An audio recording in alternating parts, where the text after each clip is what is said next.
దేవుని యొక్క అత్యంతమైన మహాకృపను బట్టి మరొక నూతనమైన పునరుద్ధాన దినాన్ని దేవుడు మనందరికీ అనుగ్రహించాడు.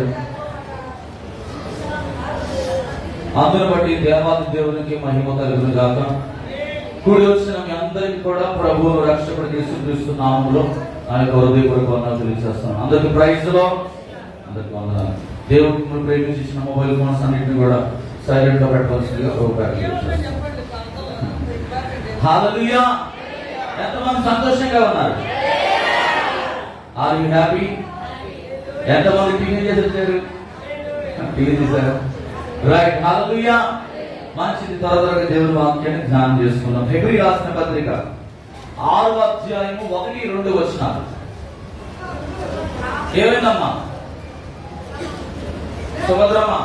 ఏమి రైట్, సైలెంట్ చూడండి. చదవడమ్మా. 6వ అధ్యాయం 1-2 వచనాలు. కాబట్టి నిర్జీవ క్రియలు విడిచి మారు మనస్సు పొందుటయు దేవుని అందరి విశ్వాసమును బాప్తిసమును గూర్చిన బోధయు హస్త నిక్షేపణయు మృతుల పునరుద్ధానమును నిత్యమైన తీర్పును అను పునాది మరలా వేయక క్రీస్తును గూర్చిన మూల ఉపదేశమును మాని సంపూర్ణములకు సాగిపోదుము. దేవునికి స్తోత్రం కలుగును గాక. నిర్జీవ క్రియలను విడచి, ఈరోజు మన అంశం ఏం విడిచిపెట్టాలండి? నిర్జీవ క్రియలు. నిర్జీవ క్రియలు అనగానేమి? నిర్జీవ క్రియలు అంటే ఏంటి? జీవము లేనివి. జీవము లేనిది, జీవము లేని చేసే ప్రతి పని కూడా అదేంటి? నిర్జీవమైనది. జీవానికి మూలం ఎవరు? జీవానికి మూలం ఎవరండి? యేసుక్రీస్తు ప్రభువారు. ఆయన నీ హృదయంలో లేకపోతే నువ్వెవరంటే నిర్జీవమైన వాడవు. హల్లెలూయా. మనం నిర్జీవమైన క్రైస్తవులుగా మనం ఉండకూడదని దేవుడు ఆశపడతా ఉన్నాడు. హల్లెలూయా. నిర్జీవ క్రియలను విడిచి మారు మనస్సు పొందుటయు దేవుని అందరి విశ్వాసమును బాప్తిసమును గూర్చిన బోధయు హస్త నిక్షేపణమును మృతుల పునరుద్ధానమును నిత్యమైన తీర్పు అనే పునాది మీద నువ్వు ఏం చేయబడాలి? మరలా వేయక. ఒకసారి వేయబడ్డావు, అర్థమవుతుందా? ఒకసారి 2025 సంవత్సరాల క్రితం యేసుక్రీస్తు ప్రభువారు ఈ లోకానికి వచ్చి ఒక పునాది వేశాడు మన మధ్యలో. హల్లెలూయా. ఒకసారి వేయబడిన తర్వాత మరలా మనము వేయబడాల్సిన అవసరము లేదు. వేసిన ఆ పునాదిని మనం ఏం చేయాలంటే ప్రతినిత్యము కొనసాగుటకు, ప్రతినిత్యము దేవునిలో మనం జీవించాలంటే ఒకే ఒక మార్గం. యోహాను సువార్త 11వ అధ్యాయం 25వ వచనంలో ఏం చెప్తున్నాడు?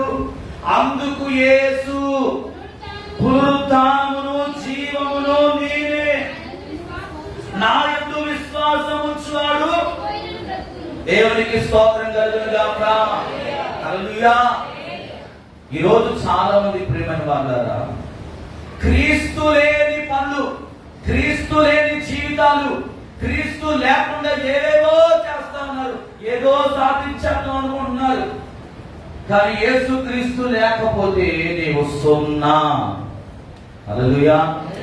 యేసు క్రీస్తు లేకపోతే నీకు విలువ లేదు. క్రీస్తు లేకుండా ప్రవర్తనడు నేనే మార్గము సత్యము జీవము. ఆయన ద్వారా తప్ప నువ్వు తండ్రి యొద్దకు వెళ్ళడానికి నీకు ఏమాత్రం కూడా అర్హత లేదండి. దేవుడికి స్తోత్రం కలుగు. అసలు నిర్జీవమైన క్రియలు మానవుడు ఎందుకు చేస్తాడంటే స్వనీతిని ఆధారం చేసుకోవడానికి, స్వనీతిని నెరవేర్చుకోవడానికి, తన ఇష్టాన్ని నెరవేర్చుకోవడానికి. ఎంతసేపు ఈరోజు మానవులు ఏమాత్రం చేస్తారంటే దేవుని ఇష్టాల కంటే వాళ్ళ ఇష్టాలు ఎక్కువైపోతా ఉన్నాయి. హల్లెలూయా. దేవుని చిత్తాన్ని నెరవేర్చడానికి మొదటి ప్రారంభంలో రక్షణ తీసుకుంటున్నప్పుడు ప్రారంభంలో అనేకమైన తీర్మానాలు తీసుకుంటారు. అయ్యా చావైనా బ్రతుకైనా నీకోసమే నేను పరిగెడతానయ్యా, నీ గురించే నేను బ్రతుకుతానయ్యా, నాకు ఈ లోకంలో ఏమి వద్దయ్యా అన్నీ కూడా నేను విడిచిపెట్టేస్తానయ్యా అని చెప్పి అంటారు. తీరా చిన్న కష్టం వస్తే చాలు, పోనీ అమ్మా బ్రదర్ ఈ వారం ఎందుకయ్యా ప్రార్థన రాలేదంటే కడుపులో నొప్పి వచ్చిందండి, అందుకే నేను గుడి. కడుపు నొప్పికే నువ్వు గుడి మానేస్తే, చిన్న చిన్న బలహీనతలకే నువ్వు దేవుని సన్నిధి నుండి దూరం అయిపోతే నువ్వు ఎలా నిత్య జీవంలోనికి వెళ్ళగలవు? ఆనాడు పౌలు గారు 20 సంవత్సరాలు తన శరీరంలో ముళ్ళు పెట్టుకొని ఏం చేశాడు? పరీక్షల కొరకు పరిగెత్తాడండి. ఏ రోజు కూడా సువార్త ప్రకటించకుండా ఆయన ఉండలేదు. ఈ రోజు వాక్యం ప్రకటించకపోతేనంట ఆయనకి ఏదో పోగొట్టుకున్నంతగా అతడు బాధపడతా ఉండేవాడు హృదయంలో. ప్రేమను బాగారా గమనించండి, మన జీవితంలో స్వనీతిని మనం ఎప్పుడైతే ప్రకటన పెట్టేసేసి దేవుని చిత్తానుసారంగా మనం ముందుకు వెళతామో మనం నిత్య జీవములోనికి మనం ప్రవేశిస్తాం. సామెతల గ్రంథం 14:12 ఒక మాట ఉంటుంది, ఒకని ఎదుట సరైనది కనబడు మార్గము కలదు, అయితే అది తుదకు మరణమునకు దారి తీయును. దేవునికి స్తోత్రం కలుగును గాక. రక్షణ కొరకు చేయు మానవుని క్రియలు నిత్యమైనవి, పైగా అవి ఎంతో ప్రమాదకరమైనవని చెప్పి దేవుని లేఖనం తెలియజేస్తాం. ఈ క్రియ అంట మానవులలో నుండి జీవాన్ని తొలగించి వారిని పనికిరాని వారిగా మార్చేస్తుంది. ఒక్కని ఎదుట సరైనది కనబడు మార్గం కలదు, అయితే అది తోదకు ఎక్కడ తీసుకెళ్తుందంట? మనుషులు అనుకుంటారంట మేమందరం కూడా చాలా పర్ఫెక్ట్, మాలో ఎటువంటి లోపము లేదు, మేము చాలా గొప్ప వ్యక్తులము, ఈ లోకములో ఉన్న వారందరికంటే మేమే నంబర్ 1 క్రైస్తవులము అని చెప్పి వాళ్ళు సర్టిఫికేట్ ఇచ్చేసుకుంటారంట. కానీ దేవుని వాక్యంలో కొన్ని నీతిమంతుడు లేడు, ఒక్కడు లేడు. దేవుడు అనుగ్రహించు మహిమను ఈ లోకంలో నీతిమంతుడు అనేవారు ఎవరు లేరండి, ఎవరు లేరు. కానీ దేవుడు ఒక్కడే నీతిమంతుడు. ఈ రోజు మనం ఈ స్థితిలో ఉన్నామంటే కేవలం దేవుని కృప మాత్రమే. హల్లెలూయా. మనం చేసే భక్తి కాదండి, మనం చేసే దాన ధర్మాలు కావండి, మనం చేసే మంచి పనులు కాదు. అవేంటంటే నువ్వు క్రైస్తవుడుగా పిలువబడడానికి నువ్వు చేయవలసిన క్రియలు, అవి పనులు. కానీ నువ్వు క్రైస్తవుడుగా ఉండాలంటే క్రీస్తు నీ లోపల ఉండాలి. హల్లెలూయా. యేసయ్య మనలో ఉంటేనే మనం జీవించగలము. ప్రియమైన వాళ్ళారా, ఈ ప్రాణం పోయిందనుకోండి మనిషికి ఏమైనా విలువ ఉంటుందండి? ఉండదా? ఇప్పుడు చనిపోయాను అనుకోండి, నేను చనిపోయాను అనుకోండి, మా పాస్టర్ గారు నన్ను బెడ్ మీద పడుకోబెడతారా? మెత్తని పనిచేసి మా ఆయన మంచిగా బెడ్ మీద పడుకోవాలి అని చెప్పి అలాగే ఉంచుకుంటుందా? ఉంచుకోదు. రెండో రోజే కంపు వాసన తీసి పాడేయండి బయట. ఎక్కడ తీసుకెళ్ళి పడతారు? వాకిట్లో పడేస్తారు, నన్ను కింద పడుకోబెడతారు. అది నీ విలువ. హల్లెలూయా. మనిషి విలువ ఏంటో తెలుసా? ఆత్మ లేకపోతే నువ్వు వట్టివాడవు. ప్రాణం లేని శరీరము వట్టిది, పనికిరానిది. ఈరోజు డబ్బు లేకపోతే మనిషికి ఏమి లేదండి, విలువ లేదు. పదవి లేని వాడిని ఎవరైనా గౌరవిస్తారా? పదవి లేనివాడిని గౌరవిస్తారా? గౌరవించారు. అందుకే రాజకీయ నాయకులు పదవి కొరకు తహతహలాడుతూ ఉంటారు. ఎందుకంటే ఒక అధికారికి అధికారం ఉంటేనే వాడి విలువ. ఈ రోజు నువ్వు యేసుని కలిగి ఉంటేనే నీకు విలువ. హల్లెలూయా. యేసు లేకుండా నువ్వు ఈ లోకంలో ఏది చేసినా కూడా అది నిష్ప్రయోజనమైనది. నిష్ప్రయోజనమైనది. సామెతల గ్రంథం 16:25 ఒకసారి చూస్తారా? ఒకరి మార్గము వారి దృష్టికి యథార్థముగా కనబడును, దేవునికి స్తోత్రం కలుగును గాక. ఒకరి మార్గము వారి దృష్టికి ఎలా కనబడుతుందండి? మంచిగా కనబడతాం. కొంతమంది ఉంటారు పైకి చాలా పరిశుద్ధంగా భక్తి పరులుగా కనబడతా ఉంటారు, కానీ లోపల సరుకు ఉండదు. సరుకు లేని క్రైస్తవులు దేవునికి అవసరము లేదు. సరుకు కావాలి నీకు. దేవుని యొక్క వాక్య ప్రత్యక్షత విడుదల అవుతున్నప్పుడు అనేక సంవత్సరాల నుండి దేవుని మాటలు వింటా ఉన్నావు. ఈ రోజు దేవుడు నిన్ను అడుగుతున్నాడు, నీవు యథార్థత కలిగిన క్రైస్తవుడుగా ఉన్నావా? యథార్థత అవసరము. ప్రాణం పోయినా సరే మనం ఎప్పుడు కూడా దేవుని విడిచిపెట్టే వారంగా మనం ఎంత మాత్రం కూడా ఉండకూడదండి. ఈనాటి క్రైస్తవుని చెప్పుకుంటున్న వారు ఏం చేస్తున్నారంటే క్రియలు లేని క్రైస్తవులుగా చాలా మంది జీవిస్తూ ఉన్నారు.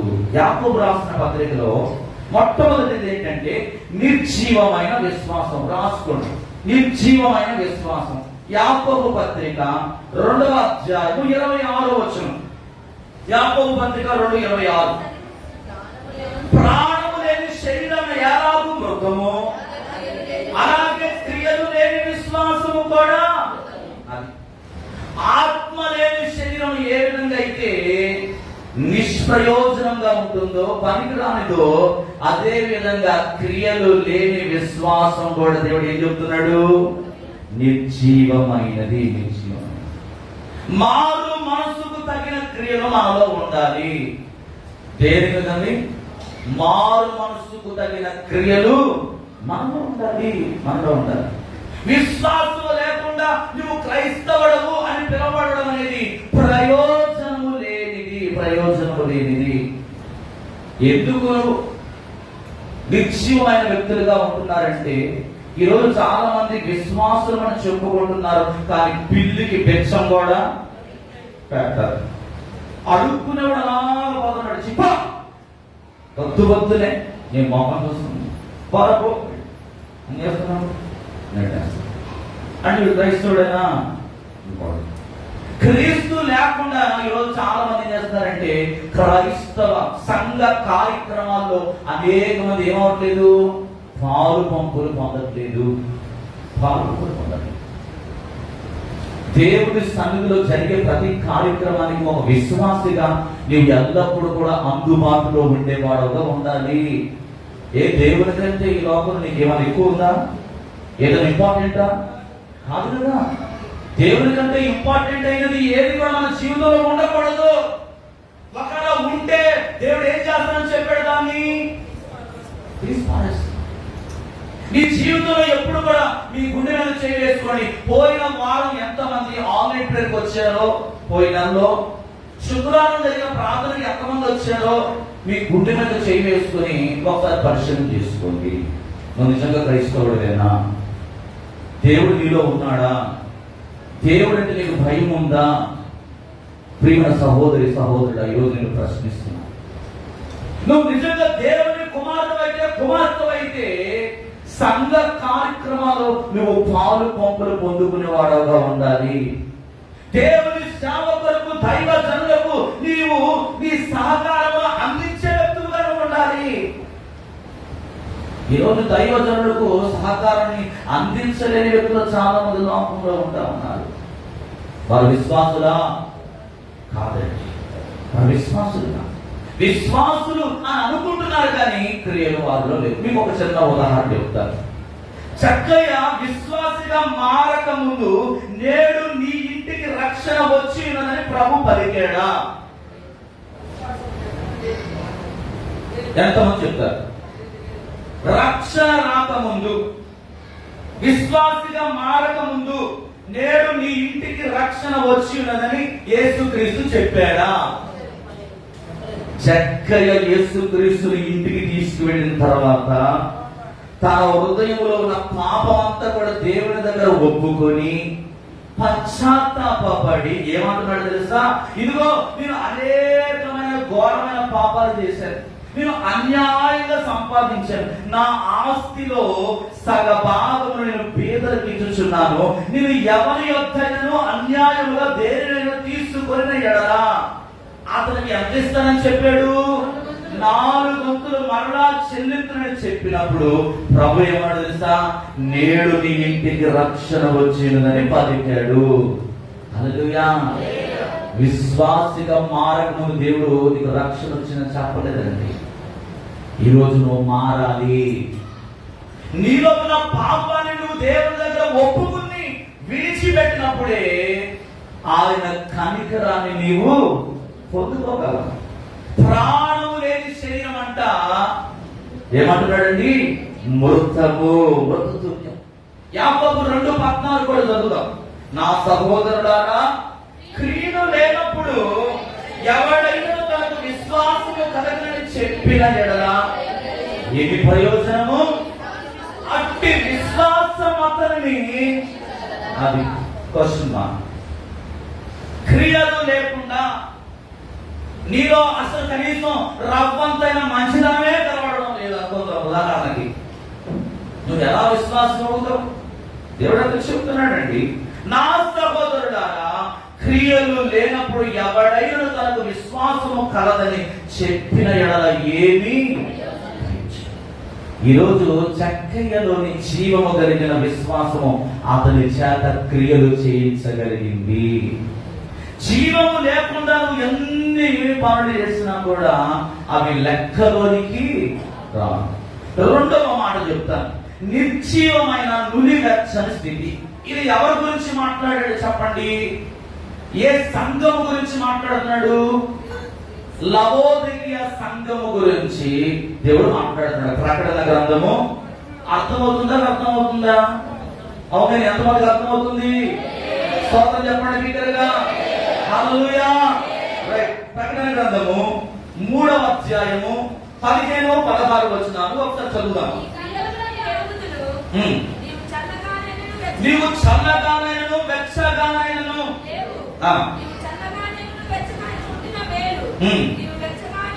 అమ్మ 11వ వచనం, సంఘములతో ఆత్మ చెప్పుచున్న మాట చెవి గలవాడు వినుడు గాక.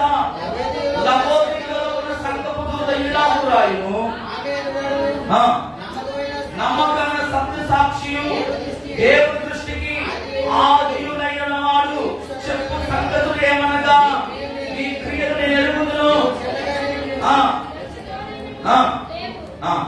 నీవు చల్లగానైనను వెచ్చగానైనను ఉండిన మీరు, నీవు వెచ్చగానైనను చల్లగానైనను ఉండక నువ్వు వెచ్చగా ఉన్నావు కనుక నేను నిన్ను నా నోట నుండి ఉమ్మి. లవోదిక సంఘము యొక్క క్రియలు ఏ విధంగా కనబడుతున్నాయి? దేవునికి నిర్జీవమైన స్థితిలో కనబడుతుంది. వాళ్ళు చల్లగా లేరు, వెచ్చగా లేరు. ఎట్లున్నారు? నులివెచ్చని స్థితి. అంటే సగం దేవుళ్ళో ఉంటున్నారు, కాసేపు లోకంలోనికి వెళ్ళిపోతున్నారు. ఈనాటి సంఘాలన్నీ కూడా ఏం చేస్తున్నారంటే ఆదివారం రాగానే వచ్చేస్తారు చాలు. కానీ మిగతా రోజుల్లో ఎక్కడ కనబడుతున్నారు? లోకంలో కనబడతారు. ఓ క్రైస్తవుడా, నువ్వు ఉంటే వెచ్చగానైనా ఉండు, చల్లగానైనా ఉండు, కానీ నులివెచ్చని స్థితి నువ్వు కలిగి ఉన్నట్లయితే దేవుడు చెబుతున్నాడు, నేను చెప్పట్లేదు. ఎవరు చెప్తున్నారండి? పరిశుద్ధ గ్రంథం చాలా క్లియర్ గా చెప్తుంది, నేను ఉమ్మి వేస్తాను. ఇప్పుడు మనం ఏ కాలంలో ఉన్నామో తెలుసా? కృపాకాలంలో లేము, తీర్పు కాలంలోనికి మనం తీర్పులోనికి నిలబడడానికి చాలా దినాలు దగ్గరలో ఉన్నాయి.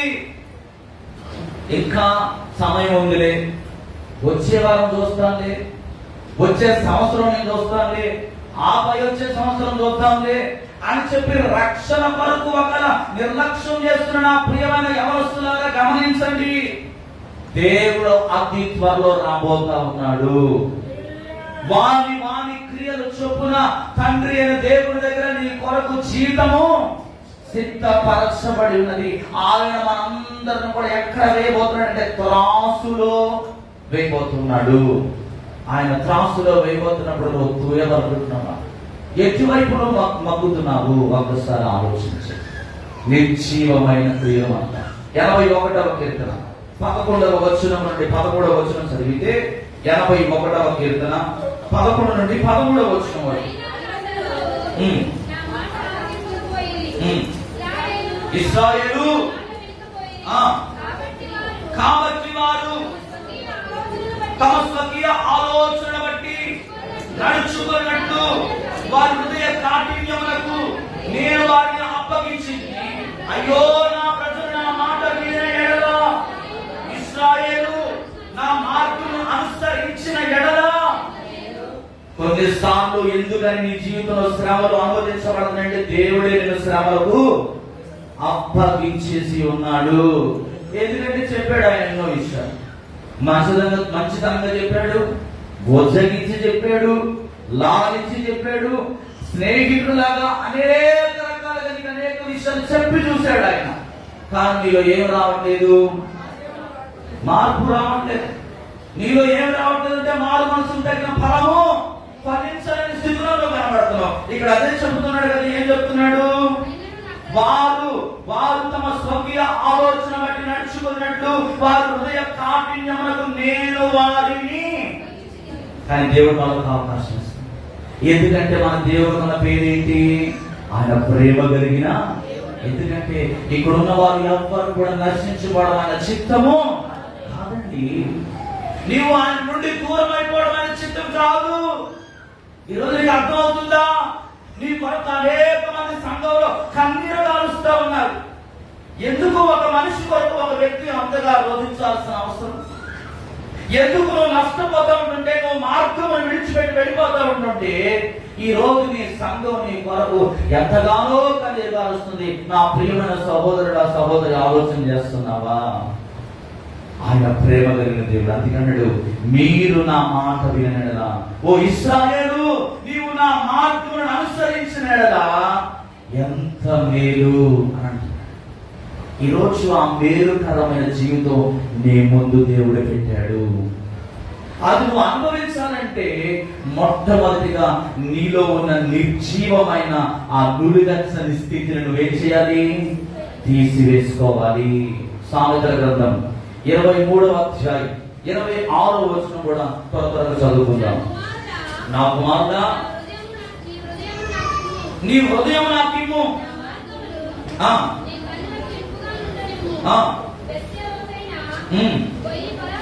వేశ్య లోతైన గొయ్యి, పరస్త్రీ ఇరుకైన గుంట. ఏమంటున్నాడండి? నా కుమారుడా, నీ హృదయం నాకు కావాలి. ఎవరి హృదయాన్ని కోరుకుంటాడండి? మా అందరి హృదయాలను కోరుకుంటున్నాడు. భూ ప్రపంచం మీద 750 కోట్ల మంది జనాభాలో దేవుడు నిన్నే ప్రత్యేకపరచుకొని ఆయన ఏది కోరింది ఎన్నిక చేసుకుని ఆయన మందిరంలో కూర్చోబెట్టాడు. ఈరోజు నీ హృదయాన్ని దేవునికి ఇస్తున్నావా? నీ హృదయాన్ని ఎప్పుడైతే సంపూర్ణంగా నువ్వు సమర్పించుకుంటావో, నా మార్గములు నీ కనులకు ఇంపుగా మారి, నీ మార్గాలన్నీ కూడా నీ కనులకు ఎలా మారుతాయి? అందంగా కనబడతాయి. ఇప్పటి వరకు నీ మార్గం ముళ్ళ పొదలుగా ఉందేమో, కచ్చ పొదల మార్గంలో నువ్వు నడిచేవేమో, త్రోవ తప్పిన విధానంలో నీ జీవితం ఉందేమో.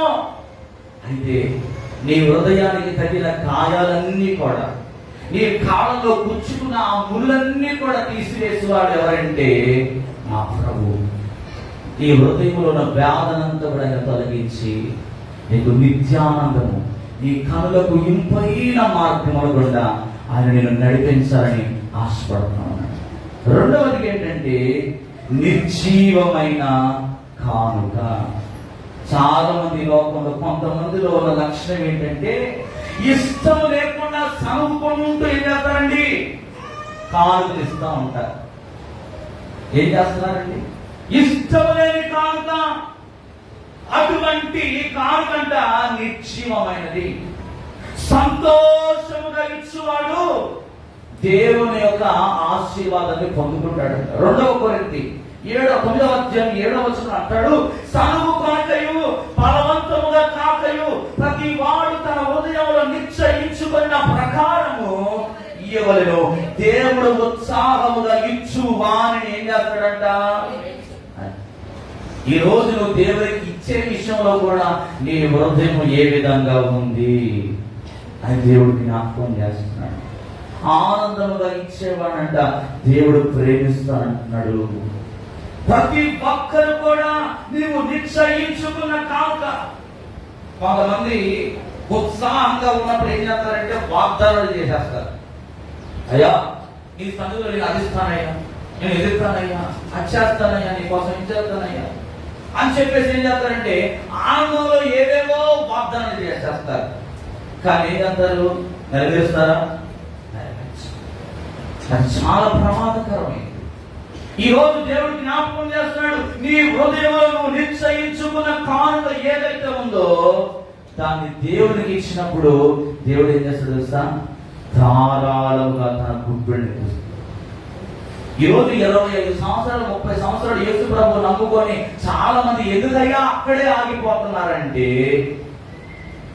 ఇచ్చే విషయంలో సనుగుకోవడం వల్ల, గొరుగుకోవడం వల్ల. ఆ పేద విధవలను ఏం చేస్తుంది తెలుసా? తన జీవనం అంతయు కూడా తీసుకొచ్చి దేవునికి, ఎవరి కానుక దేవుడు ఇష్టపడ్డాడండి? ఈమెని, ఆమె జీవనం అంతయు తీసుకొచ్చి నా సన్నిధిలో సమర్పించిందని దేవుడు ఆ విధవరాల గురించి సాక్ష్యం ఇచ్చాడండి. ఈరోజు నీ హృదయపూర్వకమైన కానుకను దేవునికి అర్పించేవాడుగా ఉండాలి. నిస్వార్థ పూరితమైన కానుకను దేవునికి అర్పించాలి. దేవునికి ఎప్పుడైతే మనం ఇవ్వడం నేర్చుకుంటామో అనిషి కుదిరించి దిగజారునట్లు నిండు కొరతను దేవుడు నాకు ఏం చేస్తాడు? మా నాన్నగారు నాకు అదే నేర్పించాడు. దశమ భాగం ఎంతమంది తీసుకున్నారు? కొంతమంది దశమ భాగం దేవుని సన్ని తీసుకురారు, తినేస్తారు అవి కూడా. హల్లెలూయా. నేను ఈ రోజు కూడా దేవుడు నాకు ఇచ్చిన ప్రతి దాంట్లో నేను దశమ భాగం చేస్తాను. దశమ భాగం చేస్తాను. నేను ఎప్పుడైతే దశమ భాగం తీయడం నేర్చుకున్నానో అప్పటి నుండి దేవుడు సర్వ సమృద్ధిని అనుగ్రహించాడు. దేవుని సన్నిధిలో కైసరికి, దేవునికి చెల్లించాలి. నిర్జీవమైన కానుకలు దేవునికి అవసరం లేదు. నిశ్చయించుకున్న దాన్ని తీసుకొచ్చి హృదయపూర్వకంగా నువ్వు దేవునికి ఎప్పుడైతే ఇస్తావో దేవుడు సమృద్ధి కలిగిన చోటులోనికి ఆయన తీసుకొచ్చి నేను నిలబెడతాడు. చివరికి ఒక మాట, రోమపత్రిక 12వ అధ్యాయము 8వ వచనం ఒకసారి చూద్దాం. రోమపత్రిక 12వ అధ్యాయం ముగించేస్తాను ఒక 10 నిమిషాలు. 12వ అధ్యాయం 8వ వచనం రోమపత్రిక. బోధించువాడైతే బోధించుటలోను, హెచ్చరించువాడైతే హెచ్చరించుటలోను పని కలిగి ఉండుము. పంచిపెట్టువాడు శుద్ధ మనసుతోను, పై విచారణ చేయవాడు జాగ్రత్తతోను, కరుణించువాడు సంతోషముతోను. దేవునికి స్తోత్రం కలుగును గాక. వాక్యము చెప్పుతున్న నేను బోధించుట విషయంలో హెచ్చరించువాడనైతే హెచ్చరించుటలోను ఏం చేయాలి? నేను నా పని సక్రమంగా చేయాలి. నా పని సక్రమంగా నేను చేయలేదనుకోండి, దేవుడి దగ్గర నేను ఏం చేయాలి? లెక్క చెప్పాలి. ఈ రోజు దేవుడు నీకో పని పెట్టాడు. దేవుడు నీకు ఏ పని అప్పగించాడో ఆ పని నువ్వు ఏం చేయాలి? శక్తి వంచన లేకుండా నువ్వు దేవుడి కొరకు నిలబడాలి. ఇంకేం చెప్తున్నాడు? పంచిపెట్టు వాడైతే వాడు శుద్ధ మనసుతో పంచిపెట్టు. కొంతమంది మంచివన్నీ కాసేసేసి చిరిగిపోయినవి, బొక్కలు పడిపోయినవి, మాసిపోయినవి, పాత పడిపోయినవి తీసుకొచ్చి ఏం చేస్తారు? ఈ ఫోటోలురా పెద్దగా కనపడాలి. నా ఫోటో ఏం చేస్తారు? ఫోటోలు తీసుకుంటా ఉంటారు. కానీ దేవుడు ఏం చెప్తున్నాడు? పంచి పెట్టే విషయంలో శుద్ధమైన మనసు ఉందా ఈరోజు? ఇంకేమన్నాడు తెలుసా? పరివిచారణ చేయడం అంటే ఒక తీర్పు తీర్చే స్థానంలో దేవుడు ఒక పెద్ద మనిషిగా నేను పెట్టినప్పుడు ఎదుటి వారి ఎడను కనికరం కలిగిన మనసు కలిగి ఉండాలి. స్వార్థం లేని నిస్వార్థపూరితమైన తీర్పును అందించేవాడుగా ఉండాలి. సంతోషముతో ఆ పనిని జరిగించాలి. దేవుడికి స్తోత్రం కలుగును. ఎన్నున్నాయో చూడండి. క్రైస్తవ జీవితం అంటే ఆషామాషి కాదండి. ఏదో నెలలో మునిగేసాను లేచి వచ్చేసాను బయటికి అంటే కాదు. ఇవన్నీ కూడా మన జీవితంలో ఉన్నప్పుడే ఆ పరలోక రాజ్యములో మనము చేరాలి. చివరిగా నిర్జీవమైన ప్రేమ, స్వార్థం లేని లక్షణం కలిగిన వారు తోటి వారిని, స్వార్థం కలిగిన వాళ్ళు, స్వార్థపూరితమైన లక్షణం కలిగిన వాళ్ళు తోటి వారిని ప్రేమించగలుగుతారండి? ప్రేమిస్తారా? 1 యోహాను 3:14 అంటాడు, మనం సహోదరులను ప్రేమించుచున్నాము గనుక మరణములో నుండి జీవములోనికి దాటి ఉన్నామని ఎరుగుదుము. ప్రేమ లేనివాడు మరణమందు. ఈరోజు నీలో ప్రేమ లేకపోతే, నీ పక్కన వారిని నువ్వు ప్రేమించలేకపోతున్నావు. ఎవరైనా నీ పక్కన వచ్చి కూర్చుంటే అసహించుకున్నావేమో, అంటున్నావేమో. ప్రేమ ఉందా నీలో? ఎదుటి వారిని ప్రేమించే మనసు ఉందా? క్షమించే గుణం నీలో ఉందా? నిర్జీవమైన ప్రేమ ప్రమాదకరమైంది. యేసుక్రీస్తు మనల్ని ప్రేమించకపోతే మనం రక్షించబడేవారు కాదండి. ఈరోజు ఆయన మందిరంలో కూర్చోవడానికి ఎటువంటి అర్హత మనలో లేదు. మనల్ని జీవములోనికి దాటించడానికి ఆయన పాపిగా ఎంచబడ్డాడు. మన నిత్య రాజ్యంలోనికి చేర్చడానికి ఆయన శిలువ ప్రాణం మీద వేలాడదీయబడ్డాడు. అవహీనన చేయబడ్డాడు, అవమానించబడ్డాడు, వ్యక్తిగత పాలయ్యాడు. ఆఖరి బొట్టు వరకు, నీ వరకు, నా వరకు ఆయన రక్తాన్ని చిందించాడు. ఎందుకనంటే మనం ఆ రాజ్యంలో వచ్చాం. ఎందుకన్నాడు? మనము సహోదరుని ప్రేమించున్నాము గనుక మరణములో నుండి జీవములోనికి దాటి ఉన్నామని దేవుడు చెప్తాడు. నీ క్రియలు జీవముతో కూడుకున్న విధంగా ఉన్నాయా, లేక నిర్జీవమైన విధానంలో మీ క్రియలు ఉన్నాయా? ఈరోజు ఆత్మ పరిశీలన చేసుకోండి.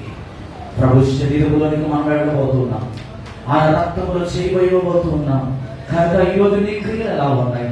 దేవుడు ఒక మాట జ్ఞాపకం చేస్తున్నాడండి. యెషయా చదవాల్సిన అవసరం లేదు. కానీ 64:6 మేమందరము అపవిత్రముల వంటి వారమైతిమి, మా నీతి క్రియలు నీవు మురికి గుడ్డవరాలేను, మేమందరము ఆకువలే వాడిపోతిమి, గాలి వాన చెడ్డ కొట్టుకుని పోకున్నట్లుగా మా దోషములు మమ్మల్ని కొట్టుకుని పోవచ్చు. ఈరోజు మనము ఆకులాగా ఎగిరిపోయే వారంగా మనం ఉండకుండా ఫలించే ద్రాక్షావల్లి వలె అనేకులకు మనము ఫలమునిచ్చేవారుగా ఉండాలని దేవుడు ఆశపడతా ఉన్నాడు. 6 విషయాలు దేవుడు మీకు 4 విషయాలు: నిర్జీవమైన ప్రేమ, నిర్జీవమైన కానుక, నిర్జీవమైన నులివెచ్చని స్థితి, నిర్జీవమైన విశ్వాసం. ఈ 4 రకాల నీలో ఉన్నట్లయితే ఈరోజు దేవుడు జ్ఞాపకం చేస్తున్నాడు, తీసేసుకో. నీకు మరొక అవకాశం ఇస్తున్నాడు దేవుడు, మరొక అవకాశం దేవుడు నీకు ఇస్తున్నాడు. పునరుత్థానమును జీవమును నేనే, నా యందు ఎవరైతే నిలిచి ఉంటారో వారు నా యందు నిలిచి ఉంటారని దేవుడు వాగ్దానం చేస్తున్నాడు. కనుక నువ్వు నిత్య జీవానికి వారసుడుగా ఉండడానికి పిలువబడ్డావు. నీలో ఉన్న నిత్యమైన స్థితిని తీసివేసుకొని జీవములోనికి రావాలని ప్రభు జ్ఞాపకం చేస్తున్నాడు. అట్టి కృపా పరిశుద్ధ ఆత్మదేవుడు మీ అందరికీ దయచేయుగాక. ఆమేన్. అందరూ కూడా తరలో ఉంచుదాం, అందరూ కూడా తరలో ఉంచుదాం. ఆయన తూర్పార పట్టబోతా ఉన్నాడు. ఆయన చేట ఆయన చేతిలో ఉన్నది. ఆయన మనందరిని కూడా చరడి పట్టబోతా ఉన్నాడు. మంచి నేలను పడిన విత్తనము అది మొలకెత్తి 30 60 100 ఏ విధైతే ఫలిస్తుందో, ఈరోజు నువ్వు ఫలించలేని స్థితిలో ఉంటే, వాడిపోయిన స్థితిలో ఎత్తి పారవేయబడిపోతావు. ప్రభు నిన్ను ఎత్తి పారవేయబడకముందే ఆ యజమాని దగ్గర ఆ తోటమాలి ఏ విధంగా అయితే బ్రతిమలాడుతూ ఉన్నాడు. ఈ రోజు మన యజమాని మన తండ్రి అయిన దేవుడు, మన తోటమాలి మన యేసుక్రీస్తు ప్రభు వారు.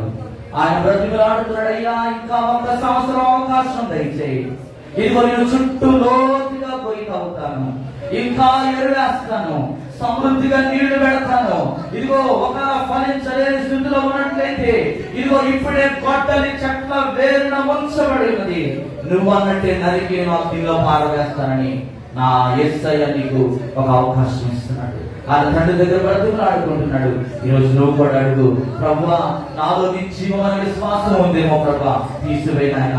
నాలో నిలువెచ్చని స్థితి ఉందేమో నాయన, తీసివేయి ప్రభా. నీకు ఇచ్చే విషయం నేను సరుక్కుంటూ ఇస్తున్నానేమో ప్రభా, నాలో తీసే నాయన. ఇదిగో నేను ఇతరులను ప్రేమించలేని స్థితిలో నేను ఉన్నానేమో ప్రభా, క్షమించలేని గుణం నాలో ఉందేమో ప్రభా తీసే ప్రభా. ప్రేమ గల మనసు నాకు దయచేయి, ప్రేమించే మనసు నాకు దయచేయి ప్రభా. నిస్వార్థం లేని నిస్వార్థపూరితమైన జీవితం నాకు దయచేయి ప్రభా. నీ వలే మార్పు చెందడానికి నాకు ఒక్క అవకాశం దయచేయి ప్రభా. అయ్యా నేను మారుతానయ్యా, నీలా నేను మారుతానయ్యా ప్రభా అని ఎవరైతే ప్రార్థన చేసుకుంటారో ఈ రోజు ప్రభు మిమ్మల్ని అందరిని కూడా తన రక్తముతో కడగబోతా ఉన్నాడు. తన రక్తముతో మిమ్మల్ని అందరినీ కూడా కడగబోతా ఉంటున్నాడు. ఆయన పవిత్రపరచబోతా ఉన్నాడు. ఆయన నేను పరిశుద్ధపరచబడడానికి ఆయన సిద్ధంగా ఉన్నాడు. నాన్నగారు ప్రార్థన చేస్తున్నాడుగా, విత్తబడిన వాక్యం కొరకు నాన్నగారు ప్రార్థన చేస్తున్నాడుగా. అందరూ కూడా దయచేసి ఏకీభవిద్దాం ప్రార్థనలో.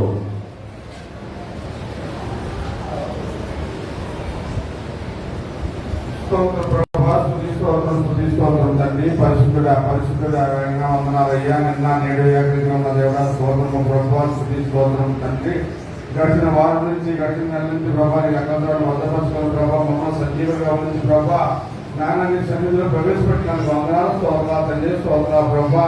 అయ్యా ప్రభా పాపడి ప్రభా దుష్టు దుర్మార్గుడు ప్రభా ఎందుకు పనిచేయనట్టు వాడు తండ్రి ప్రభా నాయన నన్ను ఇంటి నిలబెట్టింది వందనాలు స్తోత్రాలు ప్రభా. స్తోత్రం ప్రభా ఎంతో మానవులు మాపడులు మహారాజులు ప్రభా ఈ రోజు చూడలేక ప్రభా కార్యక్రమం కలిసిపోతున్నాం ప్రభా. మమ్మల్ని అయితే ప్రభా నీ సన్నిధిలో ప్రభా సంజీవులుగా ఉంచి మీరు సృష్టించి కనబరిచే భాగ్యం మాకు అందరికీ ఇచ్చినది వందనాలు స్తోత్రాలు అయ్యా. నాయన ప్రభా పాడే పాటలో విన్నాం తండ్రి స్తోత్రం ప్రభా. నాయన సువ్యాసంలో మీరు ఉన్నాం తండ్రి స్తోత్రము ప్రభా. నాయన కీర్తనలో మీరు ఉన్నాం తండ్రి స్తోత్రము.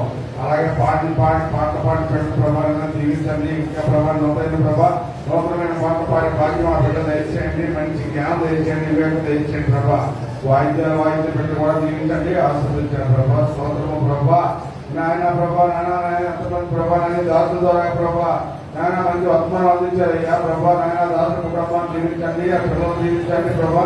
దోషులను తెలియజేయించిన ప్రభా నాకు ప్రభా భార్య పిల్లలు ప్రభా వెళ్ళే ప్రభా నాయన తిరిగిన ప్రభాని సంతోషంలో ప్రభాని తెలియజేసే భాగ్యం కూడా దయచేయండి. అలాగే బిడ్డ ప్రభా దాసుగా నాయన ప్రభా నాన్నడికి అభివృద్ధి చేయండి ప్రభా. నాయన స్తోత్రం ప్రభా.